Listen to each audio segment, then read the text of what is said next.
mu gihe intambara ikomeje gututumba cyane mu burasirazuba bwo hagati cyangwa se Middle East mu gihugu cya Iran aho yiganje cyane. Hari indege rutura za Amerika zikomeje kugaba ibitero biremereye kuri Iran zidasanzwe, mu gihe Iran nayo ikomeje gushimangira ubwirinzi bwayo no kurinda ubusugire bwayo uko byayenda kose. Gusa hano hari imbaraga zidasanzwe za Perezida wa Amerika Donald J. Trump afite ziri gushimuta intambara ku mbaraga. Ni indege intwaro 5 za mbere z'ikirere zidasanzwe zirindwa mu bitugiye kugaruka idonida akantu ku kandi. Icyo usabwa hano we ni kimwe: reba iki cyegeranyo neza witonze kugeza ku musozo wacyo. Naho ngiye nk'ibisanzwe mbahaye ikaze, nitwa Imfura Chris. Stay tuned.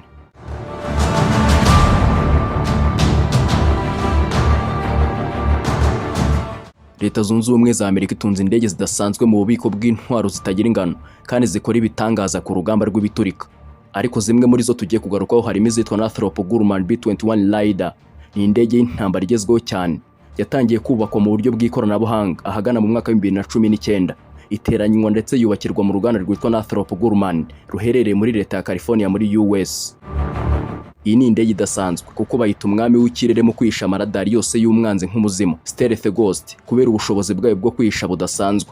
Iyi yakozwe hagamijwe kwinjira mu birindiro by'umwanzi birinzwe cyane kurusha ibindi kugira ngo igabe ibitero bya kirimbuzi cyangwa se ahandi hose ku isi. Kuko iyi B-21 Raider yinjira mu kirere cya Iran yifashishije imiterere yayo idasanzwe ituma imirasire ya radar itayivumbura byoroshye. Ibi bituma ishobora gukwepa systeme z'ubwirinzi bya nyabyo nk'iz'Uburusiya n'iz'Ubushinwa Iran ikoresha, ikagenda igashwanyuza ibirindiro bya gisirikare n'amazi igashyira hasi. Kuko ni indege itagaragara nk'ikintu kinini mu kirere, kuko ni indege ireshya na metero 16 kugeza kuri 20, ikagira amababa maremare apima metero zisaga 44 zose, ndetse bikayorohera gukoresha ibisasu bya kirimbuzi cyangwa se ibisanzwe byitwa GBU-57 Massive Ordnance Penetrate, bikoreshwa n'izindi ndege za rutura za B-2 Spirit bombers bishobora gucengera mu mazi akomeye ndetse n'ibitare by'imisozi kugeza kuri metero 60 mbere y'uko biturika, maze bigashwanyukira munsi y'ubujyakuzimu bw'ubutaka. Ibi bituma ishwanyuza burundu ibirindiro bya gisirikare by'imbere mu butaka byo muri Iran aho intwaro zisanzwe zidashobora kugera, bityo igasiga ishenya ibikorwa by'umwanzi byose mu gihe gito cyane. Ikaba ipima toni 31 itikoreye ibyo ku rugamba, naho iyo yuzuye neza yabishamitseho ishobora gupima toni zisaga 81 z'uburemere. Mu kuvuduka igakoresha moteri ebyiri zo mu bwoko bwa Pratt White 9000, ndetse ikagendera ku muvuduko uri hagati ya kilometero 850 kugeza ku 1050 mu isaha.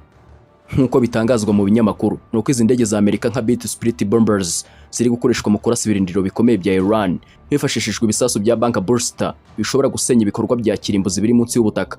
Rero B-21 Raider ishobora kuyobora utudege drones dushinzwe kurangaza radari z'umwanzi mu gihe iri kurasa, kandi ishobora gukora nk'icyicaro cy'ubuyobozi bwo mu kirere, igatanga amakuru ku zindi ndege z'ingabo ziri ku butaka mu gihe cy'igikopo cyangwa se imirongo y'urugamba. Ndetse iyi ndege ishobora kuguruka mu ntera ndende iturutse muri Amerika cyangwa se ku birindiro bya gisirikare, ikinjira mu kirere cy'umwanzi karasa ku birindiro birinzwe cyane, kandi ishobora gutwara ibisasu by'ibihumbi 30 GBU-57 bunker buster bishobora gushwanyuza amazu n'ububiko bw'intwaro biri munsi y'ubutaka cyangwa se mu mabuye y'urutare. Ikoranabuhanga rikoranye nayo na artificial intelligence ribasha gutanga amakuru bigatuma ishobora kurasa mu bice bitandukanye by'umwanzi mu minota mike cyane, maze ikisha radari n'ibirindiro by'indege birinzwe bihambaye mu rwego rwo gufasha izindi ngabo kwinjira. Dore bigenza gutya: iyo imaze kwinjira imbere mu gihugu ikoresha ikoranabuhanga ryayo ryitwa cloud computing n'ubwenge bukorana AI kugira ngo imenye neza aho ibirindiro by'umwanzi n'amazi akomeye biherereye, ndetse n'aho radari nshya zashyizwe. Ibi biyemerera kunyura mu nzira zitariho ubwirinzi bukomeye kugeza igeze hejuru y'intego yayo mu buryo butunguranye, umwanzi atarabona n'umwanya wo gutabaza cyangwa se kurasa misile zigomba kuyihananura. Ubu bushobozi bwatangiye kugaragazwa mu myitozo n'ibikorwa bya gisirikare bya vuba, nko muri Operation Midnight Hammer, aho indege zitagaragara za Amerika zagaragaje ko zishobora kwinjira no gusenya ibirindiro bya misile n'izindi ntego zikomeye muri Iran bitashobokaga gukorwa n'izindi ntwaro. Byongeye kandi iyi ndege ifite ubushobozi bwo kuyobora utudege duto twa drones tukayifasha kurangaza radari z'umwanzi no kugaba ibitero by'ikoranabuhanga bishobora guhagarika itumanaho rya gisirikare rya Iran. Ibi bituma ishobora kuva mu gihugu yarangije akazi kayo nta n'umwe uzi uko byagenze, igasiga imaze gusenya ibikorwa remezo by'intambara byari binini cyane.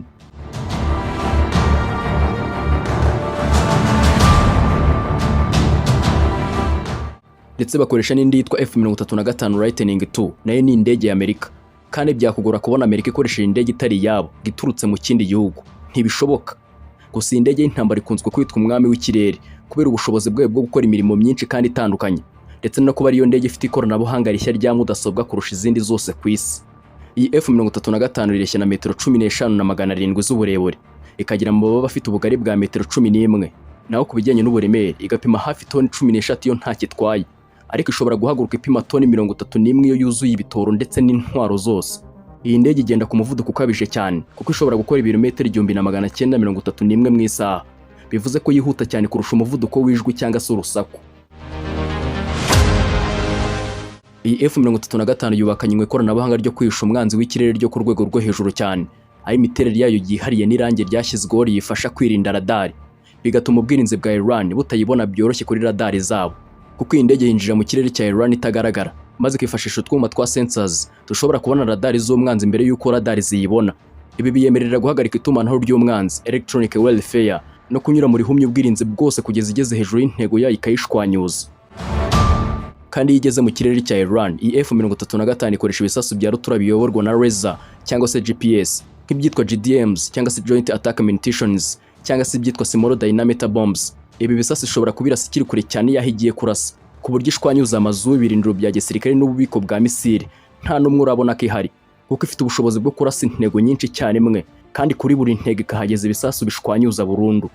Ikintu gitangaje kuri F-35 ni uburyo ihuza amakuru. Umupilote wayo yambara ingofero idasanzwe yitwa Helmet Mounted Display Systems, imwemerera kurebera munsi y'indege akicaye mu ndege. Bivuze ko umupilote areba munsi y'ibirenge bye akabona ubutaka n'umwanzi binyuze munsi y'indege, kuko iyi ndege ifite kamera zizengurutse impande zose zitwa DAC cyangwa se Distributed Aperture System. Ibi bituma umupilote agira amaso areba mu mpande zose zisaga dogere 360 zose adakeneye guhindukira, kuko hose aba harebera mu ikoranabuhanga rye ry'ingofero ya casque.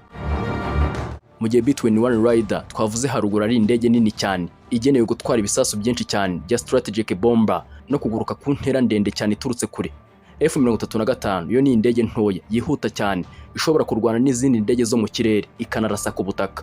B-21 Raider ni ibirindiro bigenda mu kirere, naho F-35 ikaba umwami w'ikirere ureba amakuru yose akwiranye n'urugamba maze ikayasangiza izindi ngabo ziri ku mirongo y'urugamba.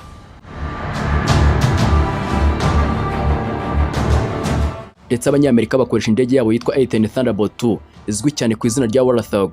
Ni indege y'intambara ya Amerika yubakiwe intego imwe ikomeye: gushwanyuza ibifaru n'imodoka z'intambara n'ibirindiro by'umwanzi biri ku butaka. Nubwo itihuta nka F-35 ariko ifatwa nk'iya mbere mu gushyigikira ingabo ziri ku butaka hafi ku mirongo y'urugamba, kubera ubukaka n'uburyo yubatswe nk'igifaru kiguruka. Bakaba bayita umwanzi w'ibifaru n'imodoka z'intambara ku rugamba.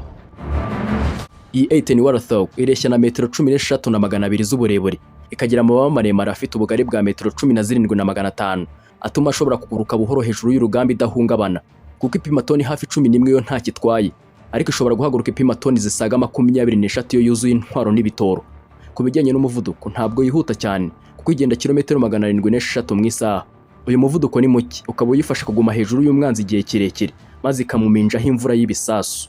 Intwaro ikomeye kurusha izindi kuri iyi ndege ni imbunda nini cyane yitwa 𝐂𝐤𝐡𝐢𝐻. Ni imbunda ifite imiyoboro 7 yo kunyuzamo urufaya rw'amasasu, ikaba ishobora kurasa amasasu 3900 mu munota umwe.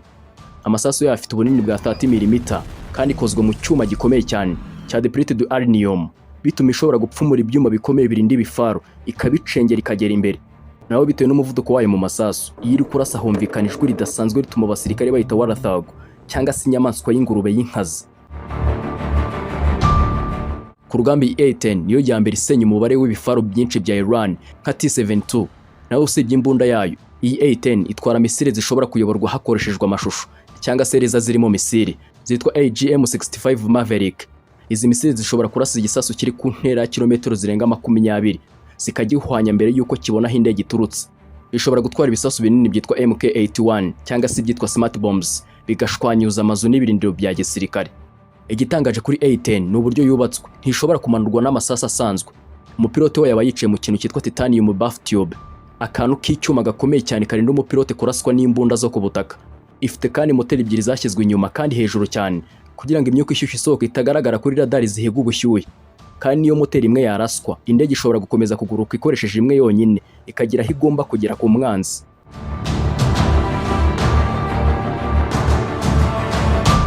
Ndetse igisirikare cy'Amerika gikoresha indege ya F-22 Raptor ifatwa nk'indege y'intambara ikaze kurusha izindi zose zabayeho mu bijyanye n'imirwano yo mu kirere, iya superiority. Niyo ndege ya mbere mu kiragano cya 5 5th generation fighter yashyizeho itandukaniro rishingiye ku muvuduko wo kwihisha radari n'uburyo bwo guhindukira mu kirere butigeze buboneka ku zindi ndege ku isi. F-22 Raptor ireshya na metero 19, ikagira amababa afite ubugari bwa metero 13,600.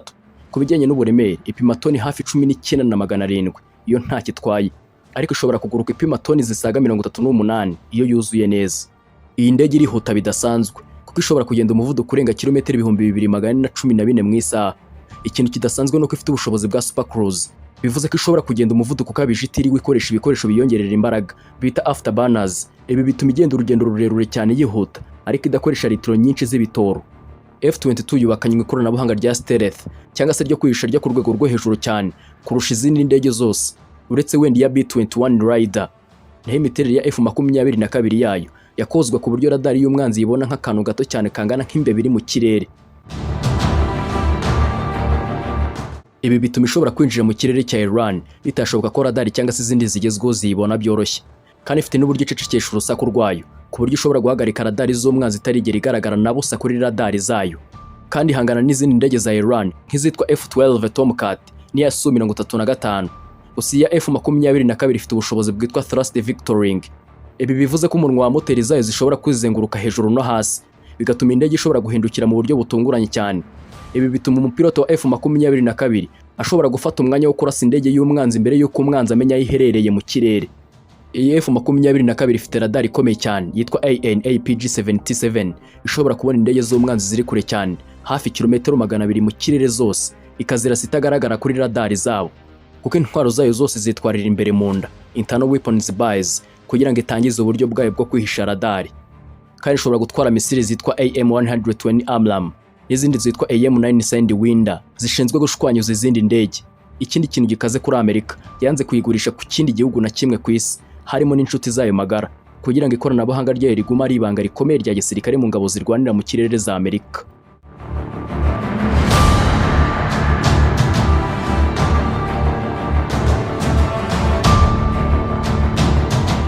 Akaza indege ya nyuma yitwa F-47 izwi nka NGAD Next Generation Air Dominance. Ni indege yo mu kiragano cya gatandatu 6th generation iteganyijwe gusimbura F-22 Raptor, akaba ari izaba ihagarariye ubukaka bwa Amerika mu kirere mu myaka iri imbere. Nkuko biteganyijwe iyi F-47 izaba ariyo ndege nini kandi ifite uburemere bukabije cyane ugereranyije n'izayibanjirije. Igereranywa rya vuba rishaka ko izaba ipima hafi toni 45. Imiterere yayo izaba idasanzwe, itagira amababi inyuma, ikaba ifite ishusho ijya kumera nk'iy'icyogajuru kugira ngo irusheho kwihisha radari mu buryo bwose bushoboka. Iyi ndege izaba ifite umuvuduko uri hejuru cyane hafi kilometero 2400 mu isaha. Igitangaje kurushaho ni intera ishobora kuguruka kuko ifite ubushobozi bwo kugera ku ntera zirenga kilometero 1900 itarongera gushyirwamo ibitoro. Ibi bikaba ari inshuro ebyiri z'ubushobozi bwa F-22 Raptor. Iyi F-47 yubakanywe ikoranabuhanga rya broadband stealth, bivuze ko yihisha radari mu buryo bwagutse cyane kurusha izindi ndege zose. Ifite uburyo bushya bushobora kwihanganira umuvuduko ukabije supersonic, ari nako zinywa zihagarika misile ya radari. Ibi bituma ishobora kwinjira mu kirere cya Iran cyaba kirinzwe cyane, ikaba yakwihisha radari zigezweho zitayibonye na busa. Iyi ndege ntabwo ikora yonyine, ahubwo ikora nk'icyicaro cy'ubuyobozi bwo mu kirere, kuko ifite ubushobozi bwo kuyobora utudege duto twa drones dushobora kugera ku 8 icyarimwe, tukaba ari uduhagarika radari cyangwa se tukarasa intwaro mu gihe iri kunyuraho yihuta. Naho mu guhangana n'izindi ndege za Iran cyangwa se uburinzi bwayo, iyi F-47 ishobora gukoresha intwaro nka laser cyangwa se misile zihuta cyane zitwa hypersonic missiles ishwanyuza intego mu buryo bwihuse cyane. Aha n'inyigo n'igerageza byatangiye mu buryo bw'ibanga hagana mu mwaka wa 2020, gusa amakuru yavuba muri Gashyantare na Werurwe 2026 yemeza ko umushinga uri kugenda neza nk'uko byateganyijwe.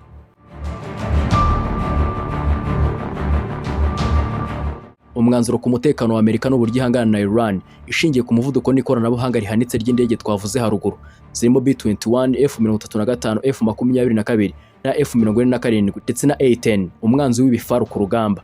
Amerika ishyira imbere intwaro zishobora kwinjira mu gihugu cy'umwanzi mu buryo bwa rwihishwa, igamije gusenya ibirindiro bya misile n'ikoranabuhanga rya kirimbuzi rya Iran mbere y'uko bishobora guteza akaga. Ibi bituma Amerika igumana ubushobozi bwo kuburizamo igitero icyo ari cyo cyose nta n'umwe urabimenya.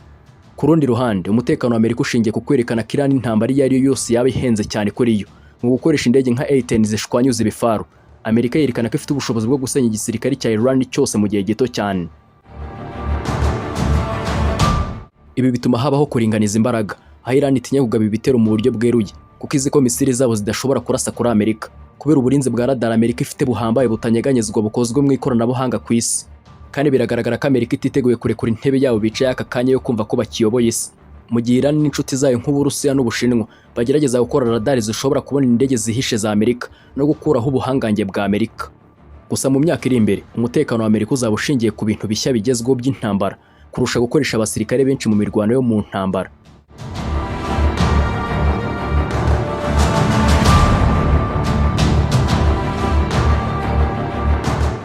Ese umaze kumva indege zose z'intambara za Amerika zidasanzwe ko ari 5 zikoranye ubuhanga zikora ibitangaza ku rugamba? Utanze igitekerezo ki? Gishyiraho hasi muri comment. Mwakoze kubana natwe ndetse no kudutega amatwi, kandi mwakunze ibyo dukora kandi like, kandi ntibibagirwe gukora subscribe. Naho ngiye wumvaga nitwa Imfura. Sawa, murakoze, naho butaha.